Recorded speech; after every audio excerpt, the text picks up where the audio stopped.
Look at the state of you. What is wrong with you? Mate, when you're big in the game like I am now, your people want to see that you're big in the game, you know what I'm saying? So I've dressed accordingly. Now I'm on this podcast and the BBC. Blowing up out there. You're blowing up. As trying. you say. Now, tonight we're going to tackle the difference between real world sparking and what you see on social media. I think it's a really important conversation that we need to have. A quick message from our latest sponsor, litheaudio. Now, they are looking for registered installers around the country. Head over and send an email to litheaudio@cwagencies.london. It's a great way of upselling your customer, adding value to your jobs, and you get a free t-shirt once you become a registered installer. You get some stickers, and it's a great product to be associated with. Head over to cwagencies.london. All the technobabble and all the links will be in the show notes. Go and check it out. I agree, mate. I think there's a massive conversation that's much overdue, and I can't think of three better people to have it, to be fair. Before we get onto that, though, I've got two questions, if I may, Lord Chief Justice. You may. One, are you wearing trousers? Because I am not doing a podcast about such a serious subject with you sat in your pants again. No, I swear. I've actually got camouflage shorts on. That will do. And second, when this goes out, it will be National Apprenticeship Week, if you wasn't aware of it. It starts on the 7th of February. So it ties in quite nicely with all of this, because one of the reasons I've been in your ear about this topic in particular is a lot of apprentices on the Instagram Apprentice 1-to-1 often message me pictures of their work, but aren't brave enough to step out and share that publicly, which is mind-blowing because, as you'll know, anyone who follows me on Instagram, I follow virtually everyone back. I see all the shenanigans that the apprentices get up to on a Friday and Saturday night, and the fact they're not prepared to share their work through fear of critique and stuff is bonkers.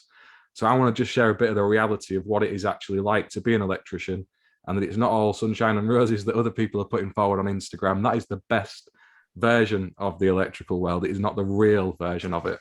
Do you know what, mate? That's what an intro. And what I do think is, let's add some context to this, and it might make people uncomfortable. Let's add some context to this. There was a time ago where the social media world, certainly Twitter, was really bad for this. You could put up an outstanding bit of work and someone would tear you to bits. Someone would find the smallest thing. I remember once someone had put up a picture of a board and it was perfection. The only thing they didn't do was use panhead screws instead of just normal 1.5" And I was just like, I was like, how is that even a thing? Like, that's not a thing. That is not a thing. But it got so virtuous at one point that was the level people were criticising to. I saw Mark put this up, and I put a picture of my own fuse board in my house up, as he would have saw, which is an absolute shocker. Because then people giving it that big un, put a picture of your own fuse board up. That's how biggie Billy balls you are then. I'll tell you what, I don't think I've ever seen inside my fuse board. Like, because we was renting it, and now we bought it. I didn't check anything. Of course I didn't. Oh, not inside. It weren't inside. It was outside, but you could see red and black cables. You know. Yeah, is it not an old shower circuit you've repurposed through? Yes, it's the old shower. The old shower circuit, which I put into the new fuse board temporarily 10 years ago. Still going strong. 20 amp MCB. Yeah. So what I don't want to get into though is like this sense of just do shoddy work, but there is a time and place, and it's all about finding that balance, isn't it? Like for the longest time, there was this sort of spell cast over social media where no one dared put up their work, and if you did, you had to make sure it was on point. Do you remember the board? It's about 2 years ago, and I'd done a board at this student accommodation. And I spent ages. I even went to the shop across the road and spent like £3 on panhead screws, washers, the whole lot. And I made it look neat as I possibly could. You're part of the problem then, aren't you? I was. You fucking do, you Instagram bastard. Just stop doing it. Everyone knows that there's a standard. Yeah, panhead screws. What the fuck? Like it's your fault. You're egging it on. Just don't do that. Yeah, no. I wanted to put up that I could do like. it was going through a time where I would be mocked because I wasn't the most technical person on Monday Club. So I wanted to show that I've got some skills. I'm not just I don't just talk rubbish and tell poo stories. I've got some skills on the tools. So I thought I'm going to do it so it's unsnaggable. And I don't think it actually got pulled up. There's nothing wrong with mate, that. I guarantee you, them people saying you should be using panhead screws would not be able to double set a piece of 2-inch light duty tray. That's just how it is, isn't it? No way. But for audio viewers, I'm taking on my costume off now because I'm absolutely roasted. So good. The reflection from all that gold is blinding me. But Marco, it's a powerful point you make, Sam, because you're right. We all want to present our best work. There is nothing wrong with that. If you can produce a bit of good work, you put a bit of time and effort into, and you want to show what you can do, fine, credit to you for making that effort. But to try and say that you do that every day on every customer job, when you've got a boss moaning at you for getting something done before 10 o'clock, you've got another customer ringing asking where you are at the next job, you've got bills to be paid, you're not wanting to rip your customers off to the point that they're paying you to do something that is a piece of art. That's not the real world. And a lot of the time when you see this stuff, it's not just Instagram, you'll see it on other platforms as well. You know, it's not a real reflection of what's going on. And I think sometimes the younger people who consume all of that are looking at it thinking, you know, Christ, I'm not going to be able to get there, or I don't have the technical knowledge to stand my corner if somebody is going to come at me. I mean, you'll know from the posts I do on LinkedIn, I revel in that. If people want to come and discuss my work, I will have that conversation. But I'm 20 years in the game now. We want to be drawing some of these younger voices into the discussion, and we're not doing that by shutting it down through this, you know, obsession with picture perfect work. And at the end of the day, it doesn't matter, does it? If you want to bang out a perfect fuse board like some people do every now and again, great. But electrically, does it make a blind bit of fucking difference? Not one sausage, does it? Yeah, but you're creating a heat spot when you cable tie your cables in the fuse board. You're creating heat there, and they're going to melt. They're going to melt together. It's going to cause a fire. You're going to end up in court, and the barrister's going to gun you. And you're not going to be able to. You're not going to be able to argue because you didn't look up EAWR reg or statute 1 or whatever it is, and then because you're not in accordance to that reg 441441 will say that you're actually dumb, and that you're going to be going to prison for 15 years now. How do you feel? And you've not used any capping. I mean, there is that argument to it. You make a good point there, Jamie. We all saw that video about the capping, and we know that wasn't factually correct. So I think when you see stuff like that, to objectively say someone saying something is facts when it's not, that's fine. But someone sharing an example of their work, especially an apprentice, who's kind of proud of what they've done and the journey they're on, the progress they're making with that work, to have them worried about other people critiquing them. I've seen it happen. I've seen it happen where apprentices have shared their board at college, something they've done, and, you know, it is of a standard that you wouldn't accept out on the coalface doing your job. But we've all been on that journey. We have all walked that road. And if we're just going to knock people, you know, that's that where the mindset then is, well, I'm going to retreat from all that. I don't need that in my life. I'm just not. I think the Facebook groups are the cesspit of the internet at the minute regarding stuff like this. So they're the worst. They're the worst. I put pictures on there just to troll people who like trolling people. So, but you know what? They're the worst. Whilst I've got this up, there's an Instagram account. I want people to go and have a look at it because it's a young lad, and I want to give him a shout out because I've got to be honest with you, he's never stops trying, and I want to big him up. And it's XX_DJ_dude_X.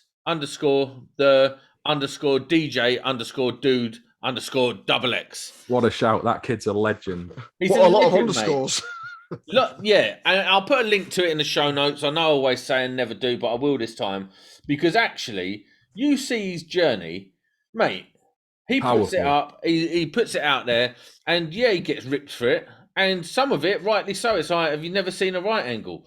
But he's every picture he puts up is getting better and better and better. And what an epic journey, man! What an epic journey. I'm just looking at it now and thinking, look, he's putting up stuff. He's really trying here, and I think it's fantastic.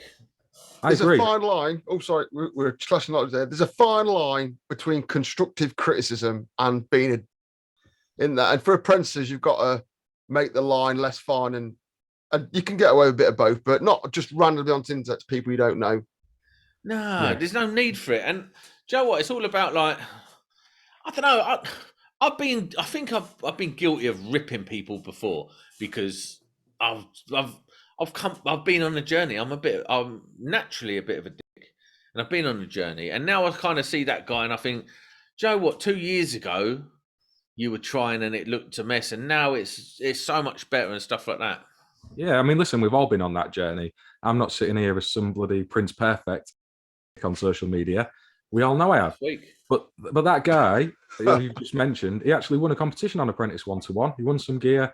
I've followed his posts very regularly. He tags me into them. And like you said, for him to be able to look back on that in 5-10 years or whatever, what a powerful thing for him that is.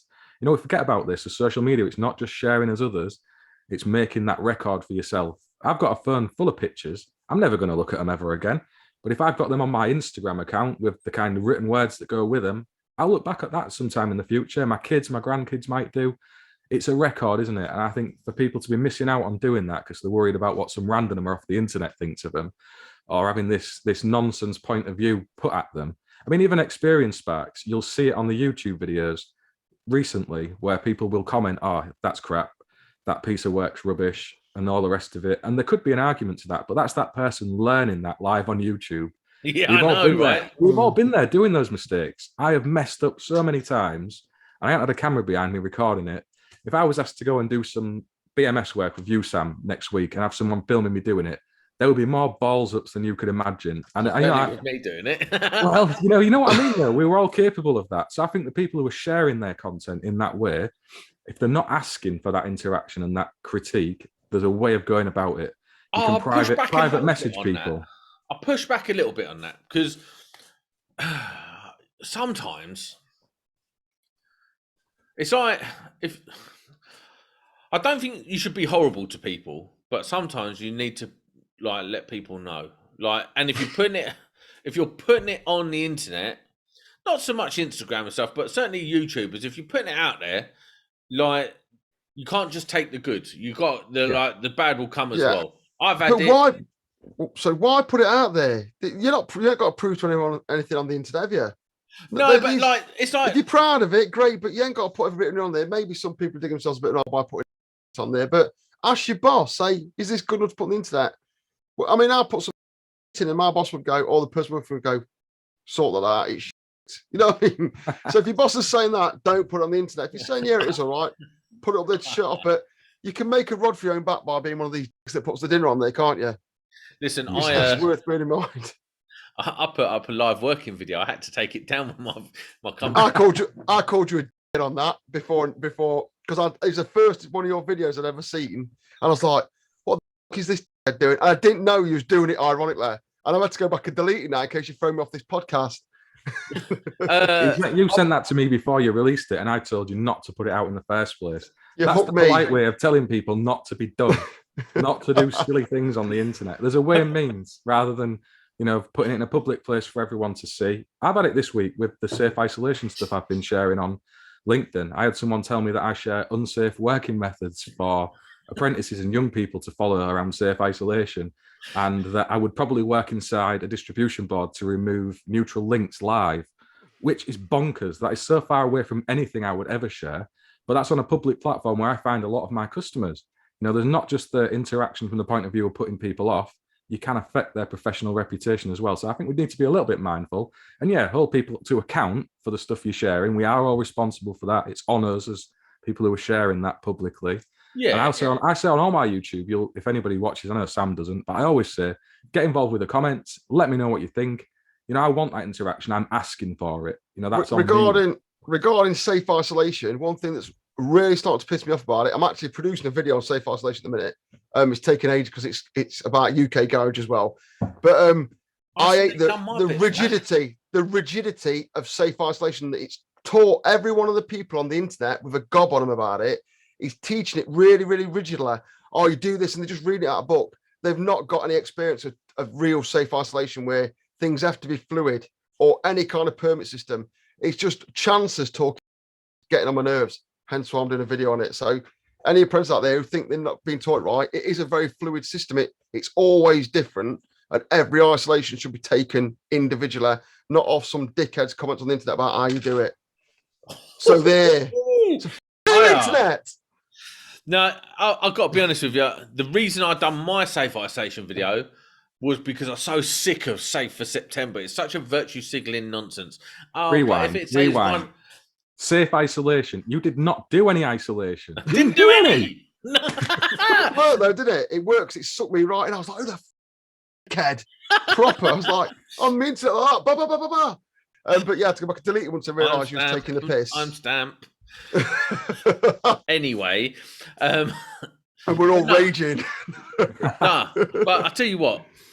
Yeah, but I did it because I was like, guess what? I'm not dead. And I know I'm not going to die. I'm going to be just fine.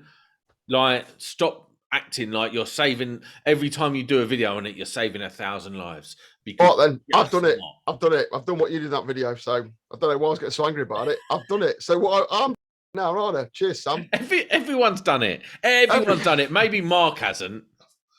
No, I haven't ever done something as stupid as what Sam's done. You two are in our own club of your own. What put on the? No, I'm not putting it into. I'm on about actually. I've put a breaker in a Mem Shield 2 live and connected it up. I've done it. I've had to do it. I ain't never done that. Worked in hospital, so you've not got much choice. Yeah, I mean that's it. The environment does dictate sometimes what you've got to do. Slider on it though. You just take the slider off, and you're absolutely sliders. Fine. I'm older than sliders. Jesus. And there was a board in the hospital when I worked in Queen's Medical Centre in Nottingham. And sorry, audio viewers, but the buzz bars intertwine like that, if that makes sense. Yeah. And if you want to put a breaker in this part, you'd have to load the rest of the board up with dummies. Because if you tightened it, the buzz bars would flex and they would explode in your face. So that was like an experience to get taught. If you didn't do it, they'd go off. I think it was the really old square D ones. So yeah, it's dangerous, but boards nowadays, you can go in there a bit live, but back then you'd lose your face. Decent. Maybe we should title it "You'll Lose Your Face." If you're not careful, unless people like me who are older than you, you'll lose your face, apprentices. Put that in clips. It's a good point there. The Snyder boards now, especially if you think of them, the Hager ones, Eaton ones, you can go inside them and everything's covered. You've got that level of protection. You want to energize the actual outgoing prongs on your spine of your three-phase board. There's little tabs you have to push over. Yeah, all the neutrals are covered. You've got, all your terminals are enclosed. It's not as dangerous as it used to be, but still, you wouldn't really want to do it. But it does lead to a bit powerful discussion, which I kind of wanted to have, was to do with some of the biggest and worst mistakes you've had. Because I've got loads. I've got some examples, just to try and let people know that we all make these mistakes. We all. Can I interject before we just say, any apprentices watching this, please be aware, and I'm being serious now, that modern equipment is very safe. So you might be some God's gift to electrical engineering at the minute, but if you start going into older stuff that's more dated, be careful, because it will kill you. So that's an advice from an old man I'm not deadlock and I'm a Sparky. Be careful on older gear, because 10 years ago it weren't as safe as it is now. So I think we should definitely put that across out there for all you young crazy kids. We all have the boards we call Widowmakers, don't we? The Crabtree C50s is one I can think of right off the top of my head. Jesus. That big bar. All the bottom, all nice and shiny. And the first time you take a buzz bar chamber off, you want to touch it, don't you? You see people being drawn in. First time you get a buzz bar chamber off, it's crazy. I fitted on the last job I was on. I fitted a buzz bar chamber, and I was just looking at it, thinking, obviously I was doing it. I was thinking, how'd you get a shock off this? Do you know, but it's like I was looking at it. I was thinking, they don't look big enough to carry a shock. And I'm bolting on like 50 mil armoreds in parallel and stuff. There's something about buzz bar chambers that I've seen people going for them, like putting their hand out. People just want to touch them. I don't know what it is about buzz bar chambers. They're like fly traps, in the kitchens. They're like that for Sparkies. Oh, it looks so beautiful. Touch it. I don't know. I was working in Gatwick Airport, and I was laying on top of a buzz bar with like so much juice going through it, and the guy just looked at me and went, "If that goes, you're just gonna blow up. Like, get off of that." But that was back in the day when it was like you just did stuff, He was used to it was the problem, wasn't it? That's the Yeah, used problem. to, and it's Yeah. like just get up there and get it done, mate. Complacency. It- Complacency is the killer. Complacency will kill you, kids. Don't do it. But Mark, let's go on to the biggest mess ups you've had.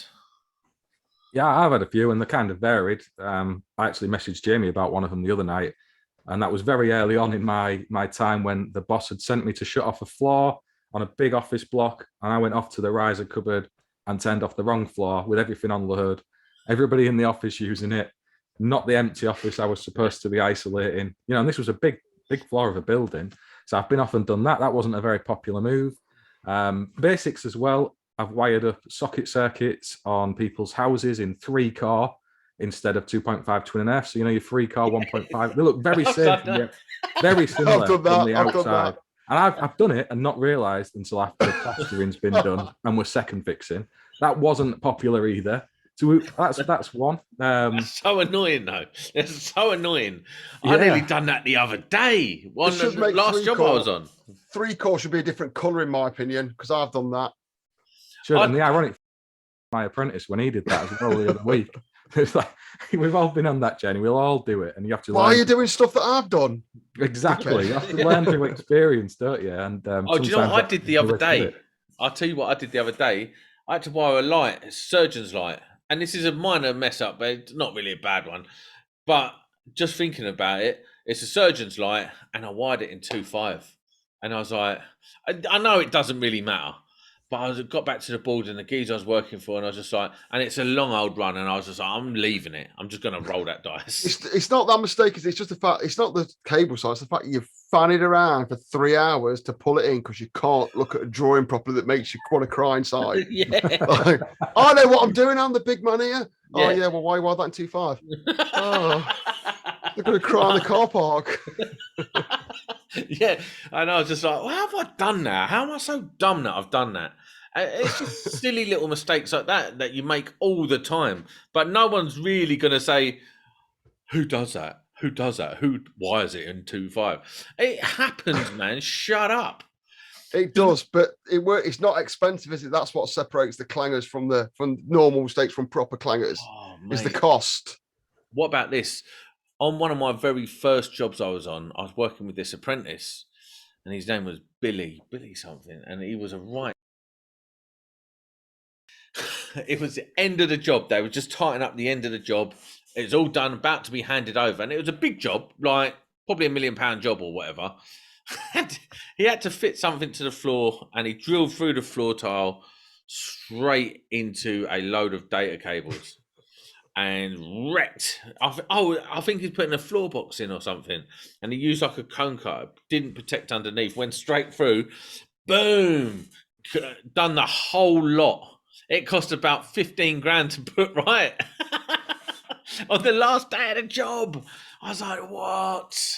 I've seen again at the hospital I used to work at. They put a 6-inch core bit, proper diamond drillers brought in to do the job, but not familiar with the layout of the concrete. Put a 6-inch core bit straight through a tray of fiber, blown fiber. Ooh. Like, oh man, it was in an hospital as well. You can imagine the carnage it caused. But yeah, I think they were in the hole for almost £1 million. Jeez. But yeah, not one of mine, but some of the stuff that used to go down when we worked at the hospital was glad we worked in the hospital, to be honest. There's some biggies, isn't there? I remember the assessor who came out to speak with Matthew maybe 2 or 3 years ago. He was saying how he was working in a hospital, a hotel, and they'd been doing something inside a distribution board that was still live. Gone, put the front cover on, putting his little screws in, and it's the same story. The actual screw for the distribution board lid had gone missing. He's just using a countersunk screw. Gone into one of the phases, took it out with a massive pop.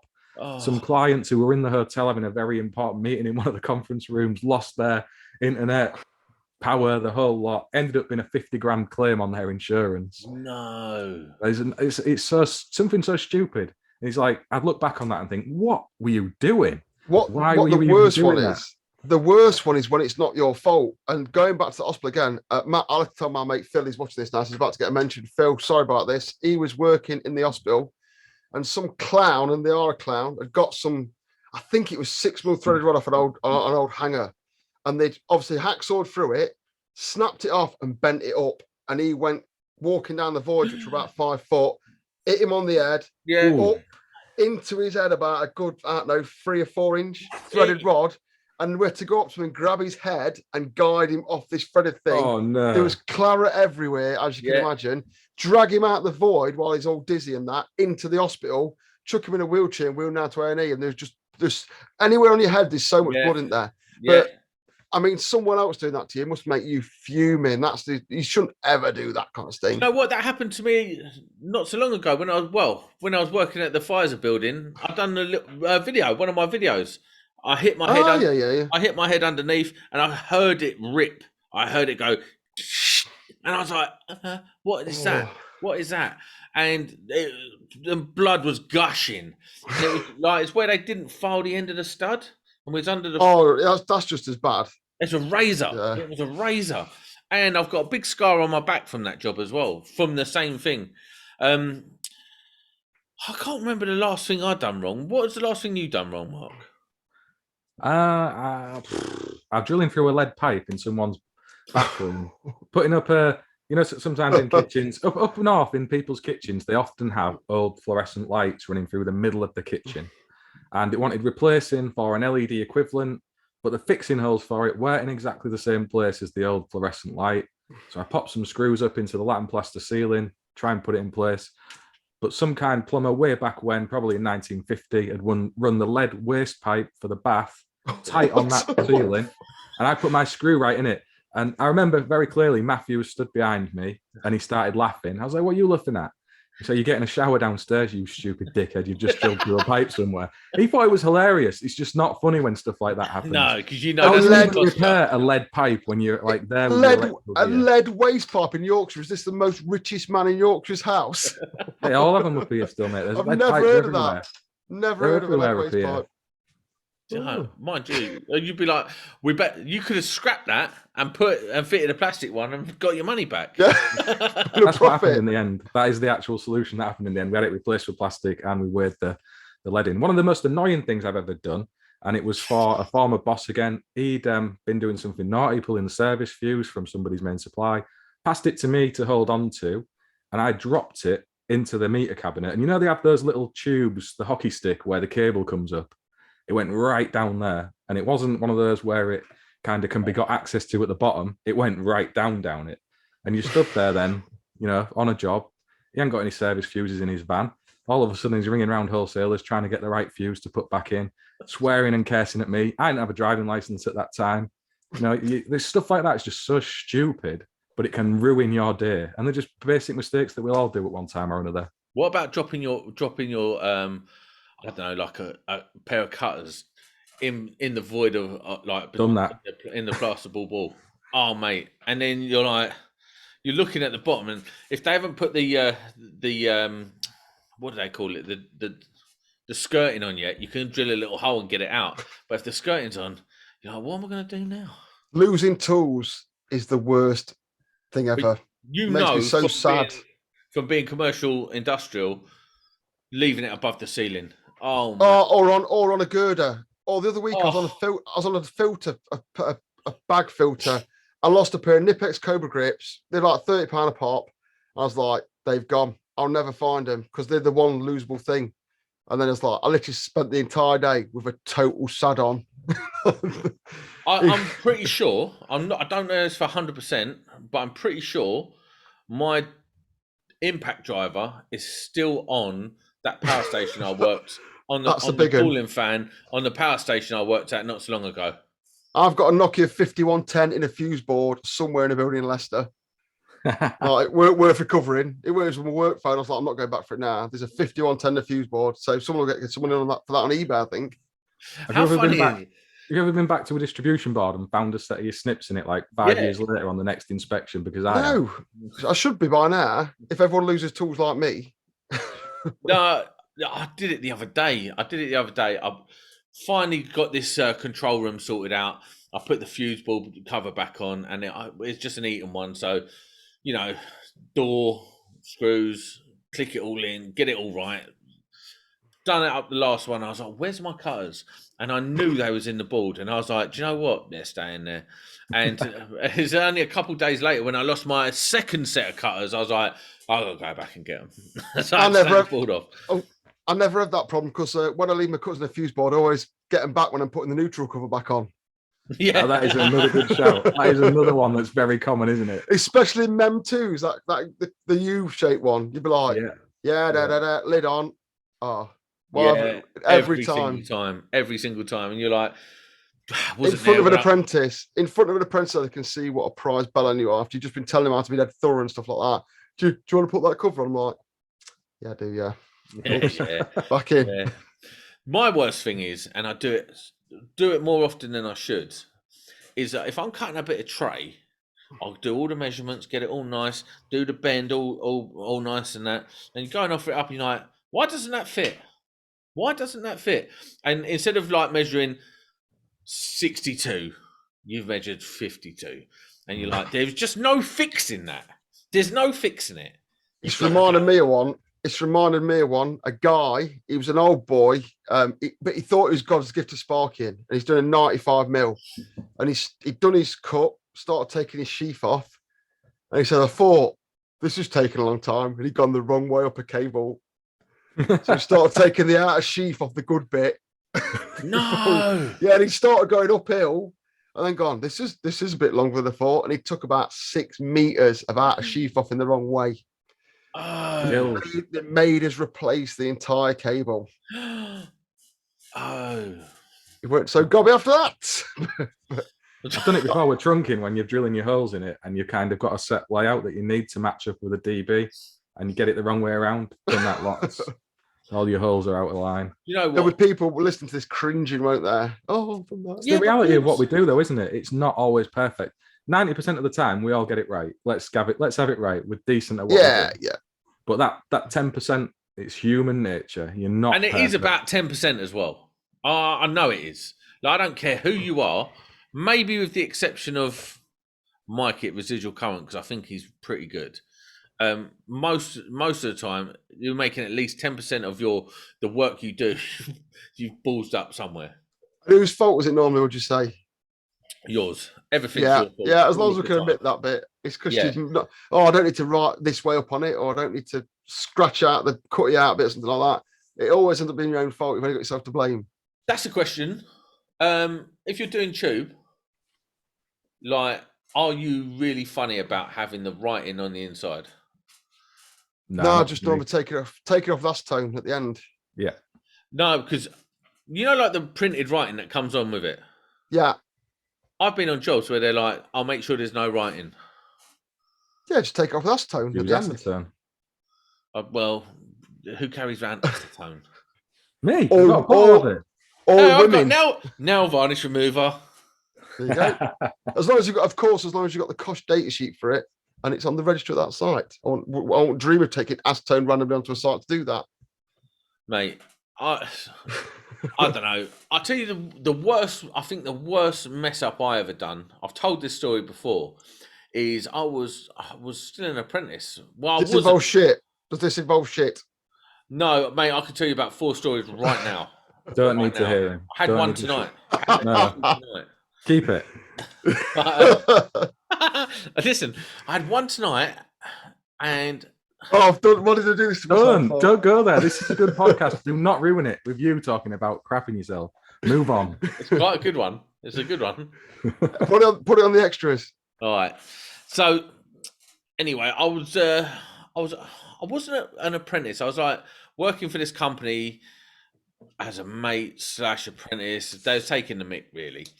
And we was doing these flats. Where was they? Somewhere near Brixton or something. And you had to take the new incomers in, so a new SWA in, into the bulb, which was down the hallway. Now, you had to drill at a funny angle. And I'd been getting it right all the time. I was bossing it. And then all of a sudden, I thought I had it right, and I wasn't really paying attention. I was bored by this point. If I do 3 things good in a row, and now I've mastered it, I'm the best ever, and I'm bored. So I'm doing it, and it's making, you know, when the sound changes. So you're going through concrete, going through brick, and then the sound changes, and it's a little bit tinny. It's like, and I was like, what's that? Anyway, I pull it out, and I see a little bit of water coming out, and like red red water where the brick dust and stuff like that, and it starts coming out, and I was like, "What's that?" And then it starts comes past me, and this is the top floor, and I drilled through the water pipe in the wall that comes The down, main. and it just went off. It flooded everywhere. They sacked me and kept my wages because they said it was my fault. We did one in the university like that. It was a no. I'm not sure if to tell this because there's a lot of damage, but I'll go for it. I've left there 20 years ago.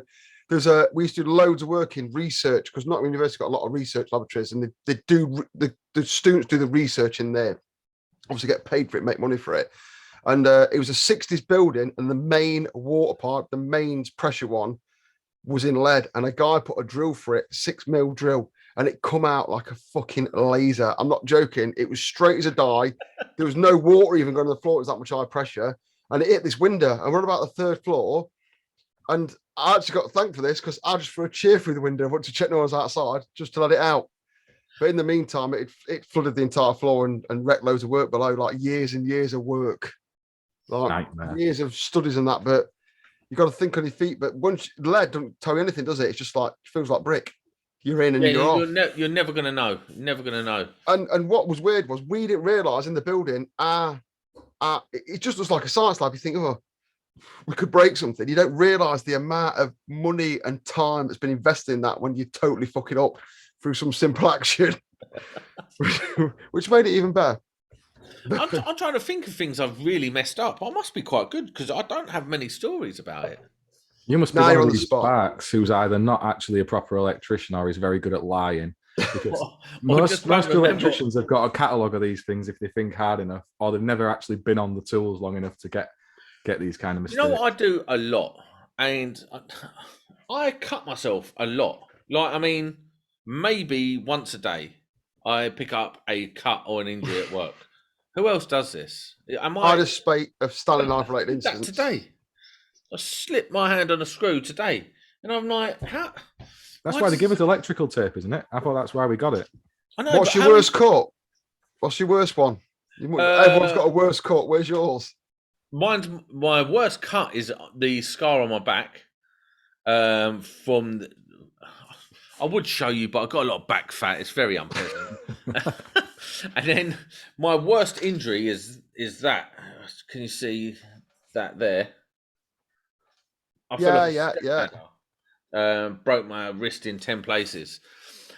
And when I did it, I got up and I was like, and it was all swan necked. And I said to the geezer working with me, I was like, do you think that's just dislocated? And he went, no, mate, I'm not a doctor. Fucked. And I was like, brilliant. And then I laid on the floor with it on my chest because it was hurting so much. I laid on the floor, I was like, someone call an ambulance.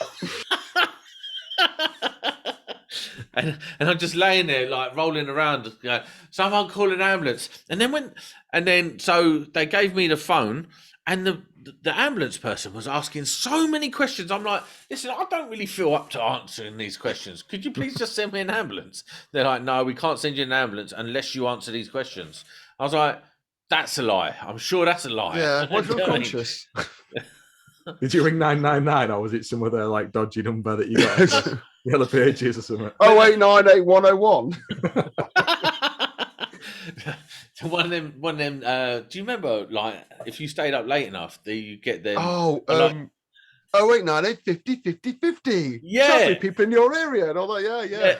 And you chat to people in your area, or you could chat to some old tart. I never rang it. I'm not a pervert, Sam. Do you know what? I'll let you into a story.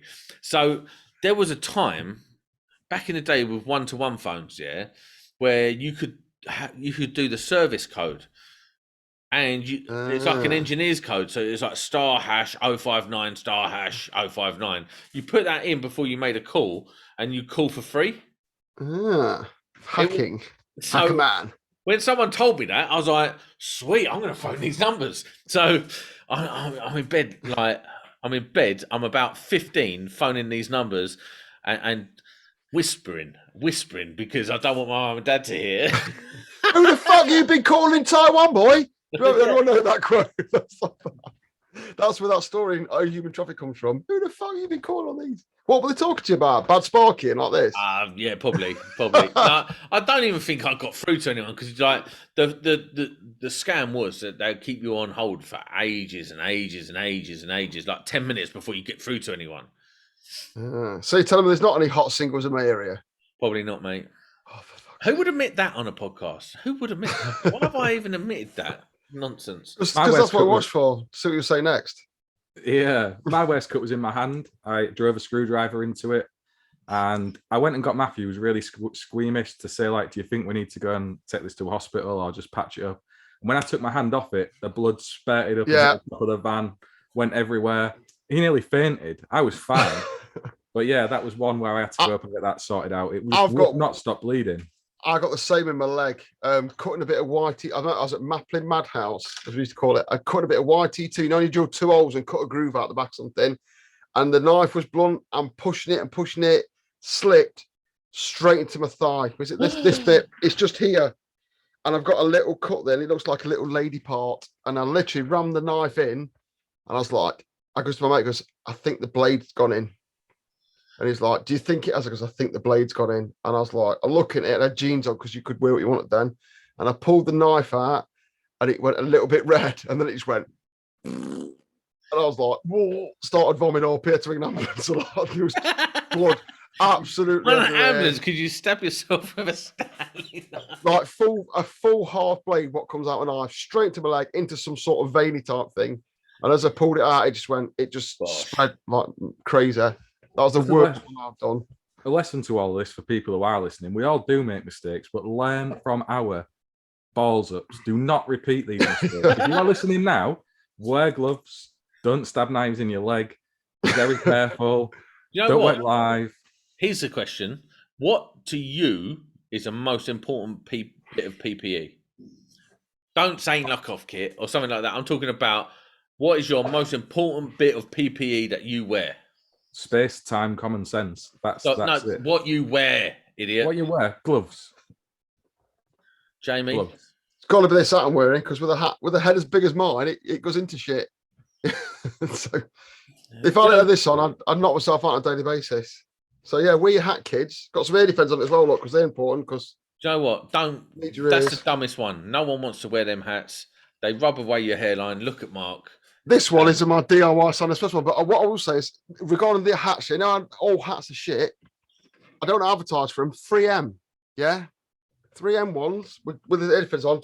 It's like you've got a note on your head. There's a top tip. People who don't like hats, it's because you've been wearing shit hats. Get yourself one of them, about 20 quid, and you can wear it all day. It's light as oak, cheap as chips. No. Make it work for you. Again. Listen, I'm starting to. What side is it? This side.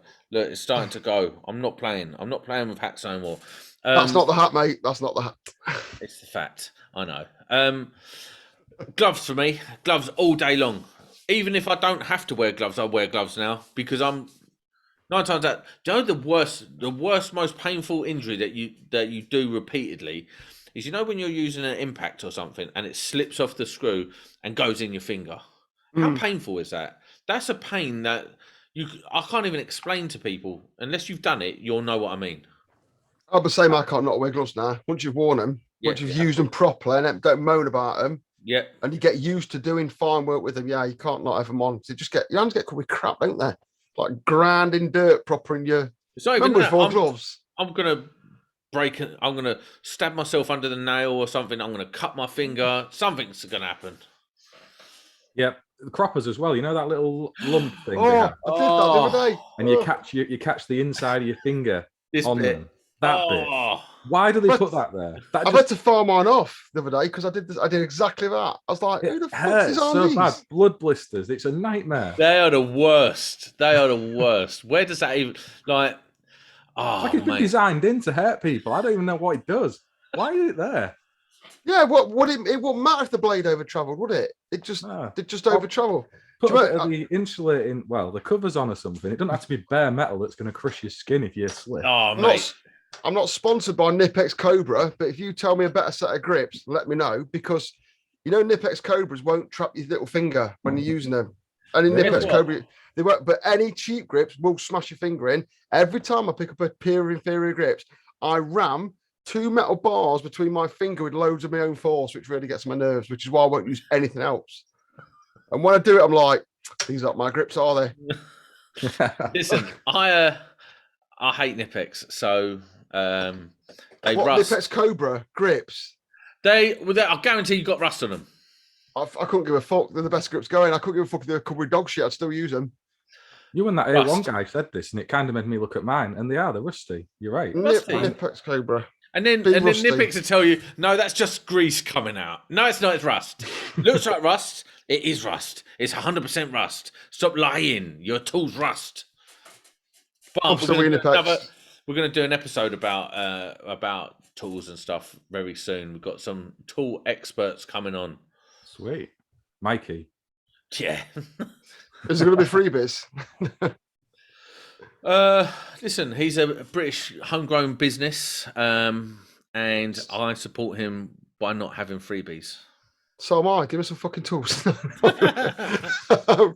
homegrown. Thanks very much for my shirt, Sam. Anyone else who wants one? I believe you're trying to sell these as merch. I don't care if anyone buys one or not. They're there if people want to buy them. If you do, it's sweet. Wear it. Put a picture on Instagram, whatever. If you don't want to buy one, it's a pyramid scheme. It's a pyramid scheme. It is. Look, but really, this is the one you should get. The Le Spark. This is a new flavour in sexy blue on blue. This is a new flavour out at the moment. Yeah, I like it. I like this stuff. But anyway, we're not talking about this. We're talking about the real world sparking. So what else have you got to say about real world sparking? What's the agenda, Mark? Yeah, it's just really to push back against some of the stuff that people will say about this. You've got to have everything spot on social media, and you touched on it with the safe isolation stuff. If we're not showing the correct safe isolation, or we're not showing the correct interpretation of the regs, it's impossible to do that on social media. Just share your work. I've been sharing that hashtag, share your work, lift others up. Just keep posting. Don't worry about what people are going to think and say, because I think it's important that we all share what we can do, and get a more wider spectrum of what is actually going on. Because if we're really honest about it and you look at social media, it's the same people posting all the time, that same small group of people sharing their work and everyone else consuming it. I think we need to get more voices in that discussion, or more visual representation, whatever we want to say. Do you know who's the king of fuse boards? Me. No. Glasgow Electric. Is it Glasgow Rewires? What have they called? Yes, Home Rewire. Home Rewire. Jamie's mint. Jamie is the king of, and do you know what? They do them boards in like 2 hours because he does so many, so often, so quickly. He's got it down. It's like an art form. Like honestly, he's like a 10th Dan black belt at fuse boards. And remember, Jamie. Oh, sorry. So go on, Mark. You go first. I was going to say he's one of those who pushed back hard against that criticism. He used to get dug out lots. Massive. And he pushed back big time against all of that, and he's kept going, and credit to him, because the work he shares is banging. It's brilliant. And with the gob I've got on me about other people's work, if Sam asks who's got the best fuse boards and I immediately say your name, Jamie from Glasgow, whatever you are, yeah, you can take that fucker to the bank. Because it's not very often that's going to happen. You can take that to the bank, your fuse boards are the creme de la bollocks. Don't use them shitty clip-on numbers though, but we'll talk about that later. No, I like the clip-on numbers. They're better than ferrules. Printed ones are the best, I think. But I don't know. They're still I have to ferrule everything. Here's a question that Jamie made me forget. Now I've got to try and think what it was again. Now we can edit this out. No, we can't edit it out. It's just more time for me fannying about. No, with standard of work, right? There's like the highest level standard of work that is done on Rolls-Royce jobs. To bring that on every single job, or to aim for that on every single job, I believe is unrealistic. I believe there's a balance that anyone in this game should sort of try and hit. And you don't have to do the best work all of the time to get a good reputation and be a good Sparks. It's about balancing between profitability and doing a good job for your customer. Like And the one thing that sparks are really, really bad for, they go to someone's house and they go, who wired this? What idiot wired this? Do you know what I mean? And the reality is, it's actually not that bad. You're just sagging it because it's something to say.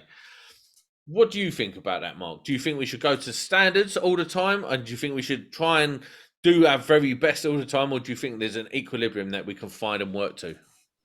If you're working commercially as an electrician, then you've got time pressures on your work. It needs to be safe, serviceable. Obviously, we've got the regs that we have to meet. Yes. Sometimes that isn't picture perfect. That's the reality. Not every socket you're going to lift off the wall that somebody's installed is going to look beautiful.